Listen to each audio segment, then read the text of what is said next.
Hey guys, so today I'll be rating the top 10 cards from the Saviors of Uldum expansion. Now if you are thinking of spending your dust on some new cards, these cards will probably be worth your while. These cards have some pretty high power levels, especially the cards that are ranked higher. So without further ado, let's get into the ratings.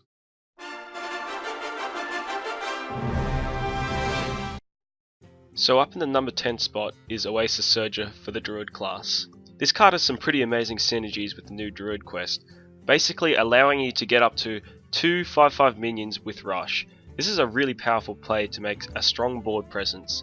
Even without the quest, this card has some pretty flexible stats, allowing you to have 2 3/3 minions, and this is somewhat similar to the old Hunter Spellstone, rest in peace, but this will allow you to have a 6/6 body with Rush that only costs 5. So Oasis Surger as a base card has some good stats, but where it will see most of its play is in Quest Druid. Buzzing in the number 9 spot is the Druid spell, Bees. This card costs 3 mana and can deal 4 damage, however these effects can be buffed with cards like Raid Leader and Stormwind Champion. This card has some good synergy with egg cards, allowing you to break your eggs and keep 4 1/1s worth of stats on the board. However, this card also synergizes with Line Cracker, allowing for an 80 damage OTK combo, so Bees is a pretty solid spell for Druid. Coming in the number 8 spot is going to be the Warlock minion Nephset Thrasher. This minion has a 3 mana 4/5 stat line, but with the downside you take 3 damage every time it attacks. However, this minion's strong stats make up for its penalty, especially when you play it on curve. This card fits well into a Zoo Warlock deck archetype, and is comparably similar to a card Darkshire Councilman. However, instead of starting with the 1/5 stats and building up your attack stat, you immediately get the 4/5. In some cases, the 3 damage taken can be seen as a synergy with cards such as Diseased Vulture and Nether Soul Buster. This makes Nephset Thrasher a strong card coming into the new standard format. The number 7 spot is going to be given to Restless Mummy for Warrior. This is arguably the best reborn card in the expansion. This card can be flexed into a tempo-oriented deck or a control-oriented deck. The Rush package on this card allows you to pay 4 mana to deal 3 damage to 2 things or 6 damage to 1 thing. This card finds synergy with cards such as Towncry and Woodcutter's Axe. This is a card which will definitely see play in most if not all warrior decks.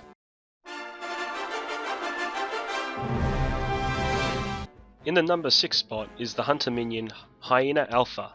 This minion is a 4 mana 3/3 beast which summons 2 2/2 hyenas if you control a secret, which adds up to about 7/7 worth of stats for 4 mana. Now the card condition requires a secret. However, the secret hunter archetype is already a popular style being played at the moment, and this card would fit nicely into that deck. This card can be played on turn 4 after a turn 2 secret into a turn 3 Eaglehorn bow, making it a perfect tempo play for Hunter. For the number 5 spot, it is Frightened Flunky for Warrior. This is a 2 mana 2/2 minion with Taunt, with the Battlecry effect, discover a Taunt minion.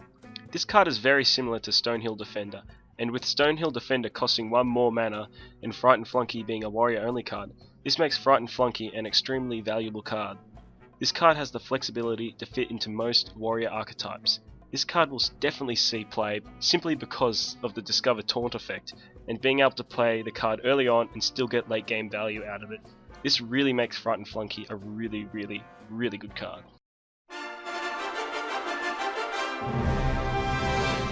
The number 4 spot will go to a Warlock card, Evil Recruiter. This card is a 3 mana 3/3 with the Battlecry effect, destroy a friendly lackey to summon a 5/5 demon. This card creates extreme amounts of value because lackeys are generally used for their battlecries, which makes the transformation of a 1/1 into a 5/5 extremely valuable. The Zoo Warlock archetype will find this card very beneficial in their decks, granted they use lackeys. This creates an overwhelming amount of pressure for the opponent and will most likely carry the deck.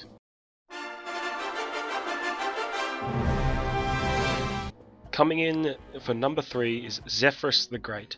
Zephyrus is a 2 mana 2/3 neutral legendary minion which grants the player the perfect card if their deck has no duplicates. The card uses algorithms based on the player's mana, the opponent's health, or the minions on the board, and other variables to pick the perfect card for the situation. The power level of this card is extreme because the types of cards Zephyrus can give you can literally be the perfect card. And the number 2 best card in Saviors of Uldum is the Shaman Quest Corrupt the Waters. On quest completion, the player is granted the Heart of Vernal, which replaces the player's hero power with your battle cries trigger twice this turn. This card is one of the best cards because the quest can be complete easily and it offers an enormous payout. Playing low cost minions can often trigger about 3 or 4 battle cries per turn. This offers insane value and tempo. The mid-game value also increases exponentially from more expensive cost cards. In short, this card doesn't require much input, but the output is insane. Before I reveal the number 1 card, I have 2 honourable mentions. The first one is a Nubasath Defender for Druid, and this card is basically Arcane Tyrant, but it has 1 extra health and 1 less attack and taunt, and this card fits basically into all Druid decks and is worth the honourable mention. The second honourable mention is Garden Gnome for Druid. This card is a 4 mana 2/3 but has the battle cry effect. If you're holding a spell that costs 5 or more, summon 2 2/2 Treants. Now this card is worth the mention because it has such a large stat pool with a condition that can be achieved with relative ease, and that is why Garden Gnome is my honourable mention. Now for the number 1. And the number 1 best card in Saviors of Uldum is the neutral legendary Siamat. Siamat is the all-rounder and the almighty. He is comparable to Ziliax with the Divine Shield and Rush, however Siamat is so much more flexible. Imagine this, your opponent has 2 minions, play Siamat with Rush and Wind Fury to kill them both. Or, you're in a bit of a pickle, Divine Shield and Taunt. Or if you need extra damage, Divine Shield and Wind Fury. This card is just all-round good, and for the cost of 7 mana, makes it an insane flex card to catch up on tempo or board control. I predict that Siamat will be played, if not replace Ziliax, just because of the utility he offers. And that's it, my top 10 cards for the new Saviors of Uldum expansion. This expansion surely has some really fun and powerful cards, and I'm looking forward to the new decks that people come up with. Anyways, that's going to do it for the video, and I hope you enjoyed watching. Leave a like and a sub if you enjoyed, and thank you guys for watching. Let me know in the comments below your thoughts about my top 10 list, and give me some feedback or any improvements that can be made.